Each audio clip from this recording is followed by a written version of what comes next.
They say some places are cursed, haunted by unspeakable horrors of the past.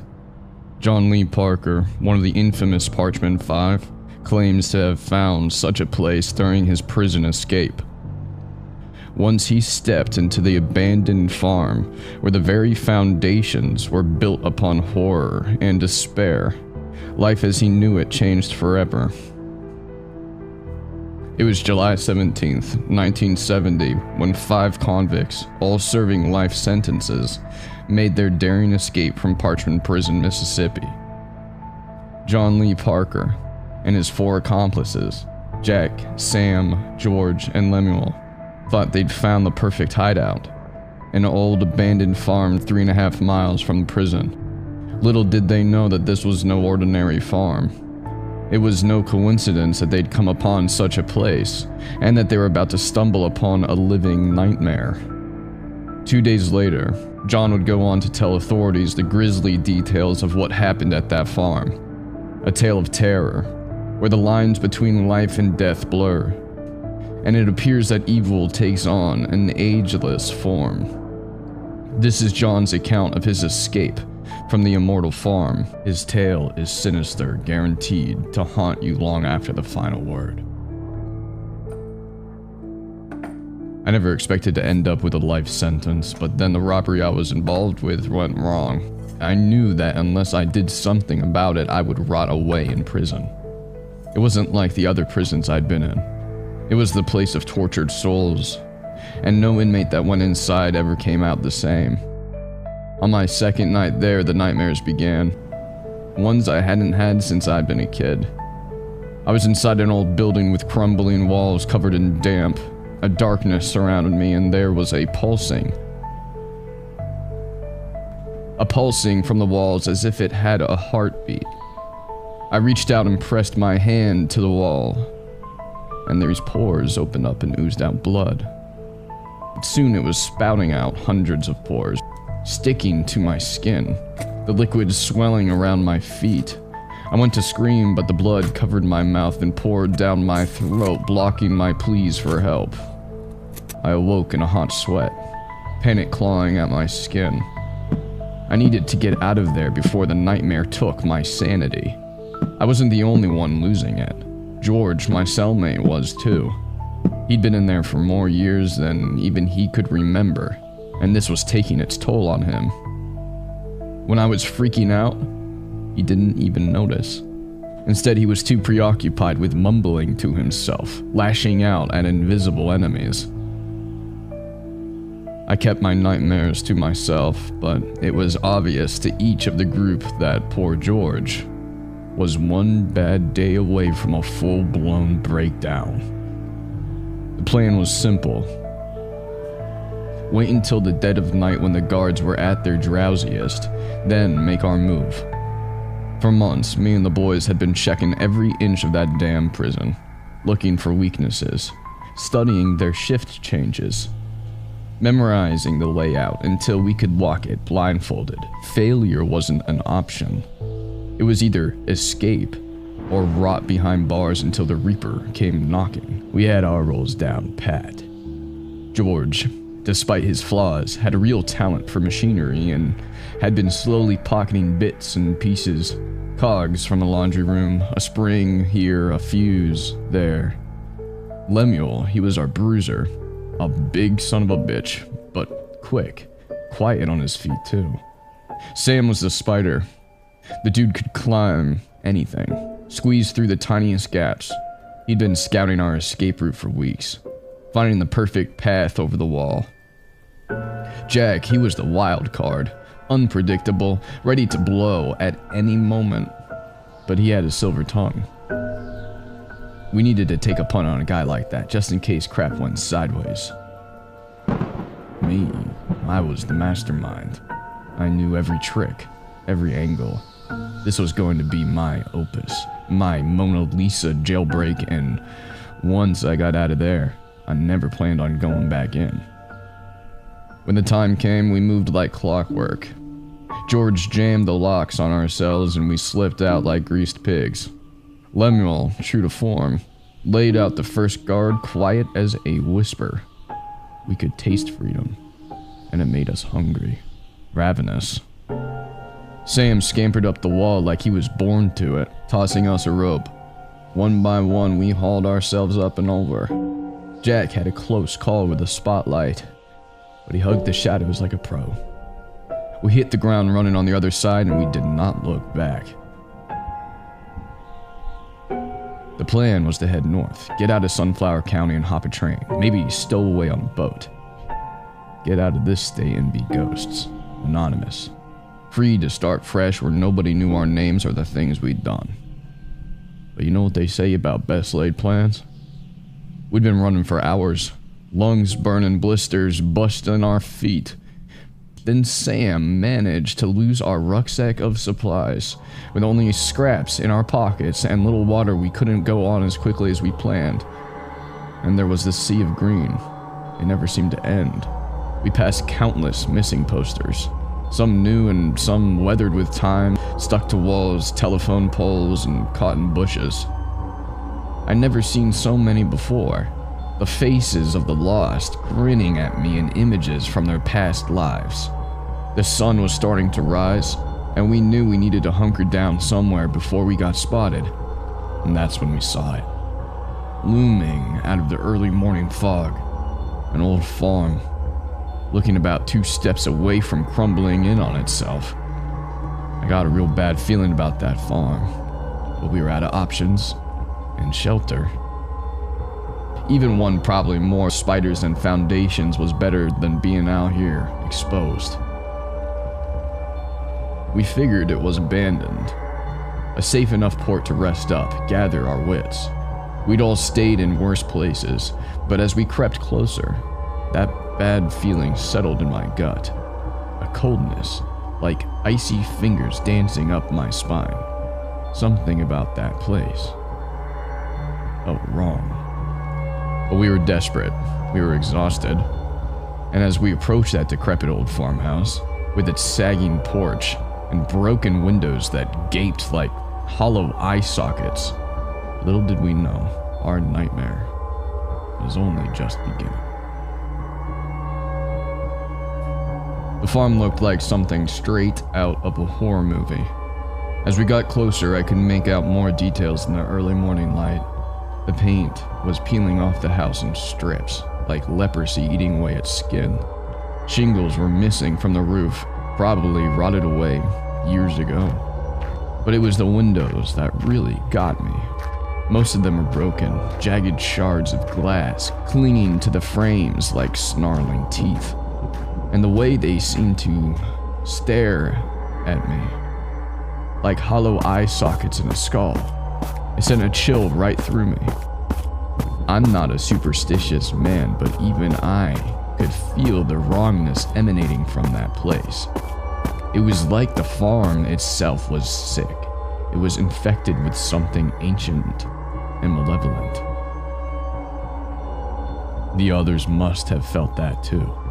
I could see it in the way they hesitated, exchanging uneasy glances. But we were out of options.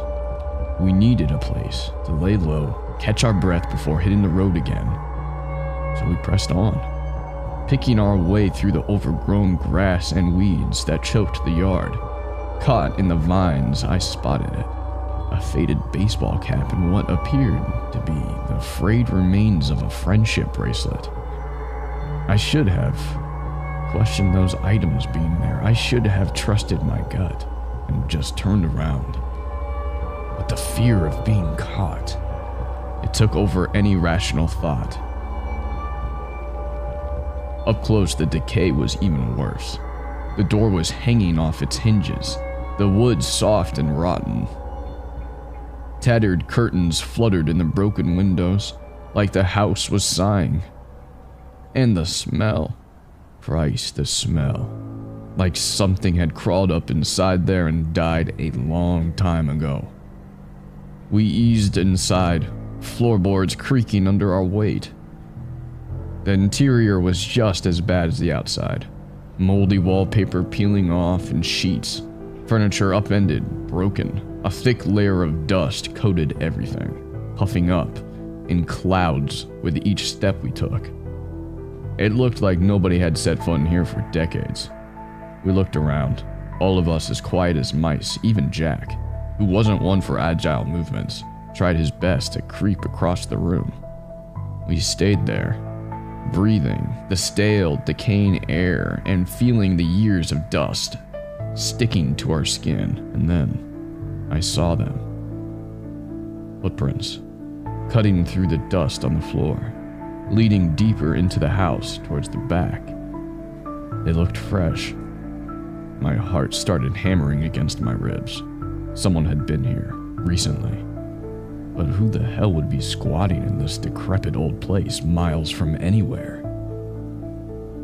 I motioned for the others to stay quiet, and we crept forward, following these footprints.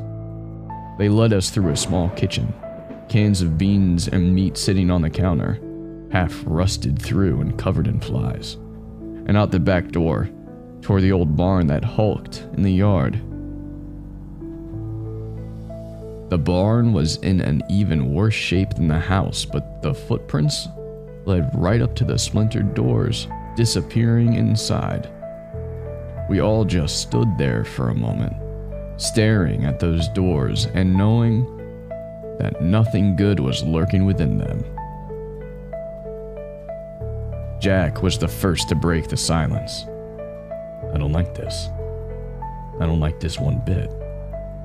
George started mumbling to himself, eyes shut and his fists waving about.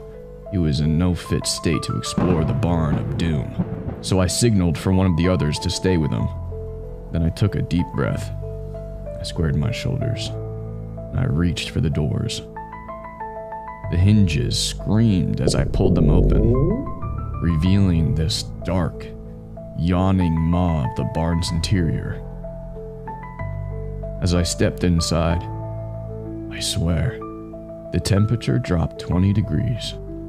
Goosebumps raced up my arms, the hairs on the back of my neck standing to attention.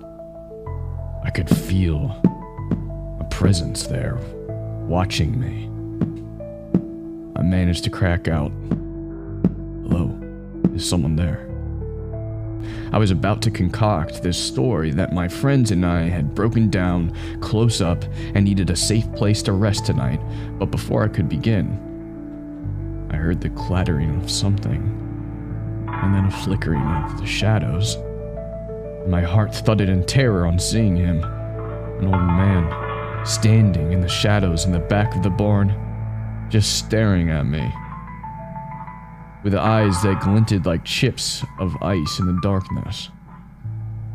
As he stepped out in the darkness and approached me, I knew instantly that we'd made a terrible mistake coming here, that we'd stumbled into something far more horrifying than any prison could ever be.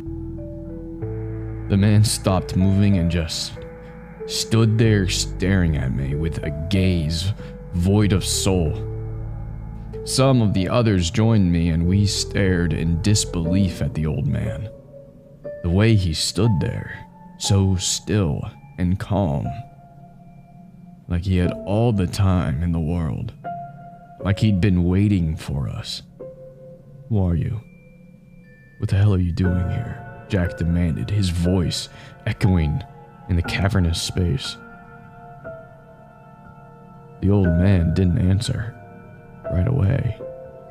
He just kept staring, a slight smile playing at the corners of his thin lips.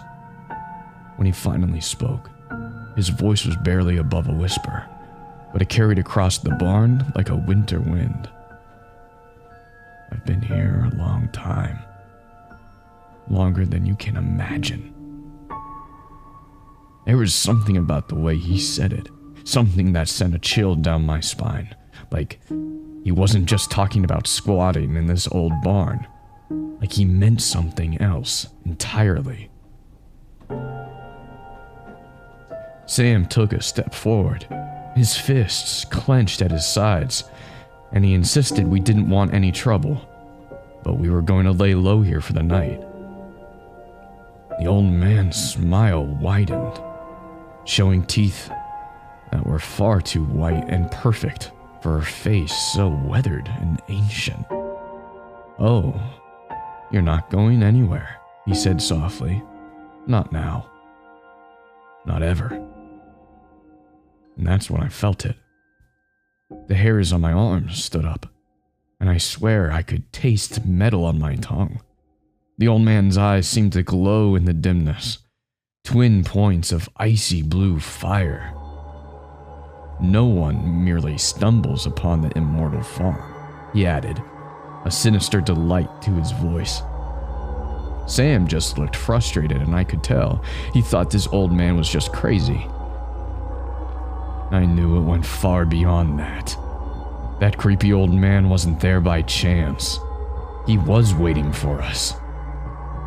The old man raised one gnarled hand, and I saw the flash of something in his palm. Something small and metallic, catching the scant light. "I've been waiting a long time for this," he whispered, his voice taking on a strange, resonant quality. I didn't understand what he was talking about, but I knew one thing for certain.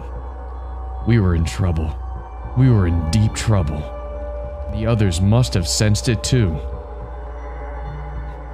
George had switched from undecipherable mumblings to muttering a prayer under his breath, his eyes wide and fearful. Lemuel had gone pale. His massive hands were shaking at his sides. Even Jack looked uncertain, his cocky facade cracking under the weight of this old man's stare. "What do you want from us?" I asked, my voice sounding small and frightened in my own ears. The old man's smile turned predatory, his teeth gleaming like tombstones in the shadows. "Blood, pain, suffering, and you, my lucky friends, are going to give it to me." He took a step forward, his movements unnaturally fluid and graceful for someone so ancient. The metal thing in his hand caught the light again, and I realized with a sickening lurch what it was. A knife, long and wickedly sharp, the blade stained with something dark, rust-colored. Blood. Old blood, flaking off the metal in brittle shards. "You see, this farmhouse needs feeding," the old man said conversationally, still moving towards us with eerie, gliding steps. He told us how he'd led a lost, unfulfilled life until he found the farmhouse and became its minder. How he sourced a new life into it, and when that grew low, he fed it himself. He was close now, close enough that I could smell him. It was rank. It was this musty odor like old bones and rotting meat. And I saw the scars across his arms, his neck, hands, grotesque clusters of spoiled, bumpy skin. I was convinced this old man had done that to himself. I wanted to run, to scream, to do anything but stand there frozen like a rabbit before a wolf. But I couldn't move. None of us could. It was like the old man's gaze. It had pinned us in place, sapping the strength from our limbs. I've been here since my beginning, waiting for more sacrifices to feed my hunger. Sacrifices? The word hit me like a punch to the gut, and suddenly, horribly, I understood. The missing people posters. The unlucky souls drawn to take their last breath within these crumbling walls of this farmhouse. The old man raised the knife, with his eyes blazing with a terrible, triumphant light. "You must step into the farmhouse. All death must happen there," he hissed, his voice dripping with obscene hunger. "It's time for you to join them." The knife flashed down, aiming for my throat. I closed my eyes, waiting for the sick, cold bite of the blade, for the hot rush of blood, waiting to die in this god-forsaken place at the hands of this monster. The blade never reached me. Instead, I saw the others backing toward the farmhouse, and me, myself, being prodded forward. I don't remember stepping back into that farmhouse, but I do remember the fear. I thought I understood the depths of human depravity, but the old man's terrible secrets began to unravel. As the farm's blood-soaked history came to light, I realized I'd been living in a dream world for my entire life. The horrors lurking in the shadows of this accursed place were beyond anything we could have ever imagined. And now, we were about to come face to face with the most terrifying truth of all. I awoke in a trance-like state within what I can only assume was once the living room of that rancid farmhouse. I saw Lemuel lunge forward, a blur of fury, and his fist connected with the old man's jaw, sending him sprawling back into the shadows. The knife clattered to the ground, skittering away into the darkness, and for a moment, we stood there, chest heaving, adrenaline surging through our veins. First, we thought the old man was injured beyond return. But then we heard it. A screeching laugh. This horrible sound like nails on a chalkboard mixed with the death rattle of a dying animal. The old man stood up slowly, his movements jerky and unnatural, like a marionette being pulled by invisible strings. When he looked at us, his eyes were blazing with an unsourced light. "You can't kill me that easily. I serve only the master of this house," he hissed, splitting out a gob of blood. He took a step forward, and we all stumbled back, aware of just how crazy this man was. He truly believed he was somehow tied to some ancient force, something that was lurking in the shadows of this farm for longer than any of us could ever imagine. His voice took on a strange sing-song quality as he said, "I watched them come and never go. They were drawn to this place just as you are. Now it's your turn." He raised his hand, and at first, nothing happened. Sam and Jack rounded us toward the door. As for me and George, we were frozen with fear, and then I saw it. The walls, they were pulsing. I heard this trickling sound inside my head and gripped my hands over my ears. I saw George doing the same. It was just like my dream, my nightmare. I saw the walls pulse, and then the pores opened. I braced myself for the blood, only it didn't come. The swarm of flies did. They buzzed around us like a cloud of death, stopping Sam and Jack in their tracks and crawling into our mouths and my nose and my eyes, and we swatted at them, gagging and choking, but it was no use. They kept coming, relentless tide of filth and decay. Through this swarm, I could see the old man advancing on us, his eyes glowing like coals in the darkness. He was chanting something under his breath, words in a language I could not recognize, guttural, harsh. The flies began to swirl around him, forming a writhing, seething mass that pulsed with this unholy energy. As the swarm descended on us, as the old man's laughter echoed in my ears, I felt a terror unlike anything I had ever known. I lashed out blindly in the darkness, and from the flinched sounds and the muffled screams, I presumed the others were doing the same. But it was no use.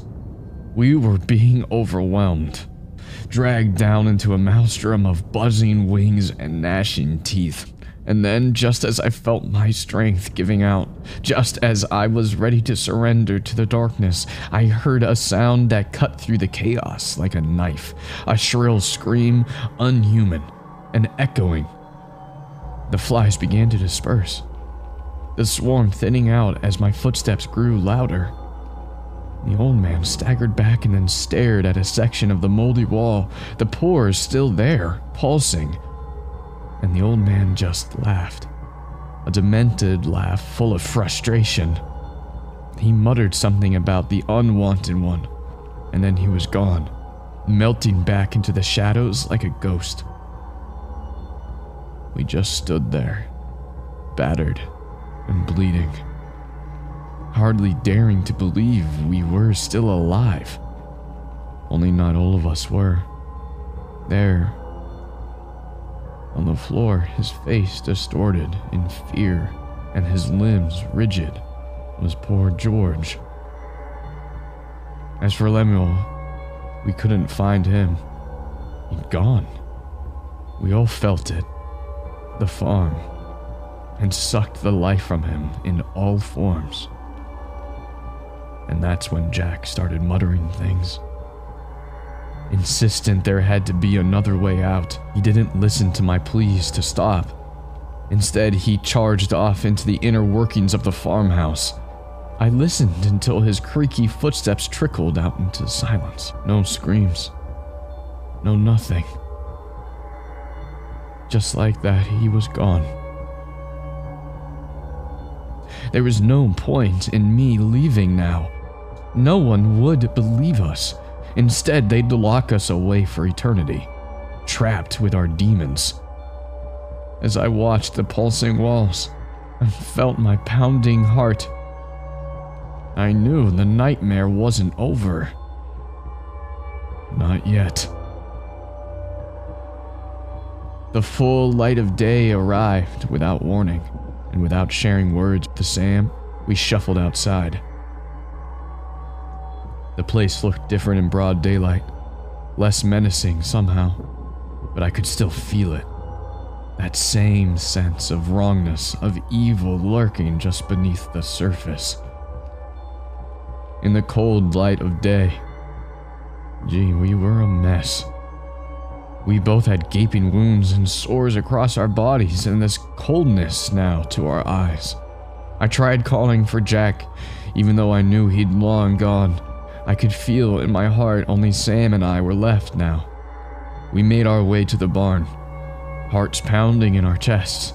I half expected the old man to be waiting for us, that terrible grin splitting his face, but there was no sign of him or his grin. What we found instead was worse. So much worse. The bones were everywhere, scattered across the floor like a macabre carpet. Some of them were old, crumbling to dust at the slightest touch. Others were fresh, still slick with blood and gristle. And at the center of it, this makeshift altar, stained black with blood of countless victims.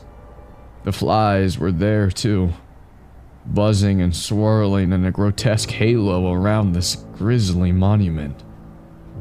I felt my gorge rising, bile burning the back of my throat. But I swallowed it down, and I forced myself to keep looking, because there, nestled among the bones and the gore, was a journal. Its pages were yellowed and brittle with age, the ink faded and spidery. It was mostly written in a language I didn't understand, but I understood one sentence. The first blood comes with the last. And alongside the text, diagrams and illustrations depicting acts of such depravity, such horror, that I felt my sanity begin to fray at the edges. It was a record of the old man's crimes, stretching back centuries, a litany of torture and murder and unholy rituals, all carried out in service to some dark ancient power. And there, on the final page, a most frightening finding of all. A list of names. Our names. Written in blood. The ink still wet and glistening. There was a line through George's, Lemuel's, and Jack's. I felt a chill run down my spine. A primal terror that I'd never known before. Because I knew then that we were part of something bigger. Something older and more evil than we could ever imagine. And as I looked up from the journal, I saw him. The old man, standing in the doorway of the barn, that same deranged grin on his face. He raised his hand, and the flies began to swirl around him. Again, their buzzing rising to this deafening crescendo. And as they descended upon us, as the barn filled with the screams of the damned, I knew that our fate was sealed. We were the sacrifices. We were the final piece in the old man's twisted puzzle, and there was nothing we could do to stop it. I gripped on Sam's trembling arm for a little comfort, and as the flies bore down upon us, as the old man's laughter echoed in my ears, I knew that the true horror was only just beginning. The next thing I knew, we were surrounded by darkness and the deafening buzz of a million flies. The old man stood before us, his eyes glowing like hot coals in the shadows. He was chanting something, low and guttural, in a language that made my skin crawl. In the commotion, my grip loosened on Sam. Then when I caught sight of him again through the swarm, I saw him by the old man, caught in the swirling vortex of flies. I could see them crawling into his mouth, into his nose, his ears, and he screamed a sound that will haunt me until the day I die. And then he was gone, dragged into the seething nothingness.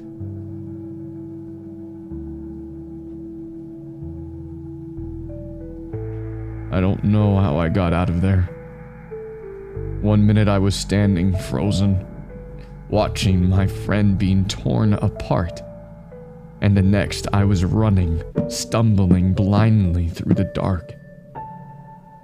I could hear the old man's laughter behind me, mingled with the agonized shrieks of the others. I ran until my lungs burned and my legs gave out, collapsing in a heap on the cold, hard ground. I lay there for a long time, sobbing, shaking, waiting for the old man to find me, to finish what he started.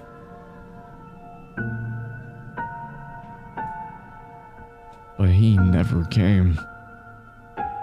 And as the sun continued to rise, casting a pale, sickly light over the farm, I finally understood why. It was the flies. They were everywhere, a thick, churning cloud that blanketed the entire area, and in the center of it all, I could see the old man, his body twisted and broken, features unrecognizable beneath the writhing mass of insects. He was dead. Whatever dark magic he'd been trying to summon, it had consumed him in the end, leaving nothing but a husk behind. And with his death, the flies had turned on the farm itself, sticking to everything in its path like some obscure blanket. The police found me later that day, wandering down a dirt road miles from the farm, babbling incoherently about an old man and his monstrous flies. They didn't believe me, of course. And no matter how hard they tried, they never found that farm. They presumed my friends had simply gotten away and left me behind due to my insanity. They never found my friends, but of course they didn't. That farmhouse owns them now. I knew the truth. I'd seen it with my own eyes. I felt it in my bones. The farm was as real as I was, and it was cursed. A center of dark energy that had been feeding off the pain and suffering of the innocent for centuries. And this old man had been its guardian, its high priest, sacrificing countless lives to keep its power alive. I tried to warn people. I tried to tell my story to anyone who would listen. I told them not to go out there. But I saw the pity in their eyes, dismissing me and my tales as the ravings of a madman. As for me, I will never be free. They locked me away with padded walls and a sense of nothingness, but still, in the depths of the night, I feel the pulsing walls and the blood seeping from its pores. Amid it all, I hear him, the old man screeching laughter. I know now that I'll never be rid of him. I'll never be free of the horrors I witnessed on that farm. They've become a part of me, a stain on my soul that no amount of time or distance can erase. I fear the old man will find a way to seep into my soul, but most of all, I fear the darkness. In it, the swarm of flies never leaves me, but buries itself deep within me.